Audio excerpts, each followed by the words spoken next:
Hello friends, welcome to ನಮಸ್ತೆ India cooking channel. ಇವತ್ತು ನಮ್ಮ ಚಾನಲ್ನಲ್ಲಿ ತುಂಬಾ ಸುಲಭವಾಗಿ ಮತ್ತು ರುಚಿಯಾಗಿ ತೊಂಡೆಕಾಯಿ ಪಲ್ಯ ಮಾಡೋದು ಹೇಗೆ ಅನ್ನೋದನ್ನು ನೋಡೋಣ. ಅರ್ಧ ಕೆಜಿ ತೊಂಡೆಕಾಯಿಯನ್ನು ತಗೊಂಡಿದ್ದೀನಿ. ಇದನ್ನು ತೊಳೆದ್ಬಿಟ್ಟು 2 ತುದಿಗಳನ್ನು ತೆಗಿಬೇಕು.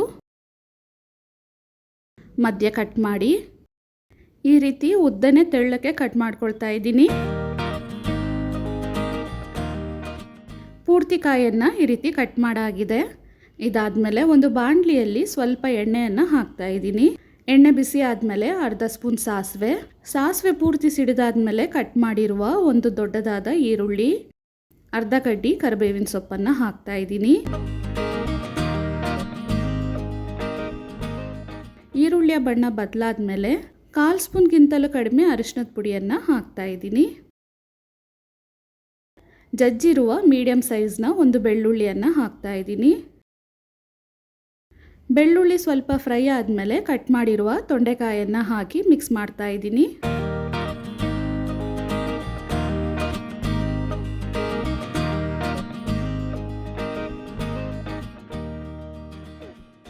ರುಚಿಗೆ ತಕ್ಕಷ್ಟು ಅರ್ಧ ಸ್ಪೂನ್ ಉಪ್ಪು, 1 ಸ್ಪೂನ್ ಫುಲ್ಲಾಗಿ ಅಚ್ಚ ಖಾರದ ಪುಡಿ ಮತ್ತು ಧನಿಯಾ ಪುಡಿಯ ಮಿಶ್ರಣವನ್ನು ಹಾಕ್ತಾ ಇದ್ದೀನಿ.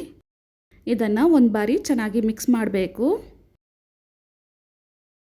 ತೊಂಡೆಕಾಯಿ ಪೂರ್ತಿ ಮುಳುಗೋವಷ್ಟು ನೀರನ್ನು ಹಾಕ್ತಾ ಇದ್ದೀನಿ.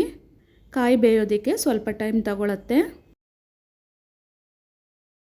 ತಟ್ಟೆಯನ್ನು ಹಾಕಿ ಮುಚ್ಚಿಟ್ಟು ಸ್ಟವನ್ನು ಮೀಡಿಯಂ ಫ್ಲೇಮ್ನಲ್ಲಿಟ್ಟು ಇದನ್ನು ಬೇಯಿಸ್ತಾ ಇದ್ದೀನಿ.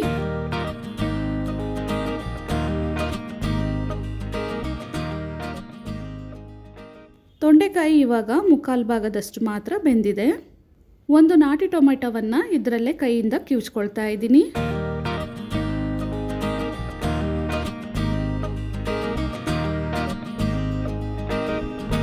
ತೊಂಡೆಕಾಯಿ ಇನ್ನೂ ಸ್ವಲ್ಪ ಬೇಯಬೇಕು, ಆದ್ರಿಂದ ನೀರನ್ನು ಹಾಕ್ತಾ ಇದ್ದೀನಿ.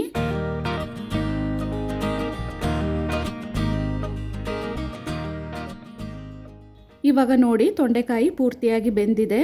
ಇದರಲ್ಲಿರುವ ನೀರಿನಂಶ ಪೂರ್ತಿ ಡ್ರೈ ಆಗೋವರೆಗೂ ಬಾಡಿಸ್ತಿರಬೇಕು. ನೋಡಿ, ಪಲ್ಯದಲ್ಲಿರುವ ನೀರು ಪೂರ್ತಿಯಾಗಿ ಡ್ರೈ ಆಗಿದೆ. ಈ ಟೈಮ್ನಲ್ಲಿ ತುರಿದಿರುವ ತೆಂಗಿನಕಾಯಿ 4 ಸ್ಪೂನ್ ಹಾಕ್ತಾ ಇದ್ದೀನಿ. ಇದ್ರ ಜೊತೆಗೇ ಕಟ್ ಮಾಡಿರುವ ಸ್ವಲ್ಪ ಕೊತ್ತಂಬರಿ ಸೊಪ್ಪನ್ನು ಹಾಕ್ತಾ ಇದ್ದೀನಿ. ಇದನ್ನು ಹಾಕಿಬಿಟ್ಟು 1 ನಿಮಿಷದವರೆಗೂ ಬಾಡಿಸ್ಬೇಕು.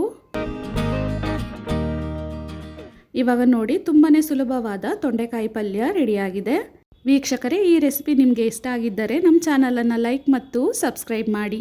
ಧನ್ಯವಾದಗಳು.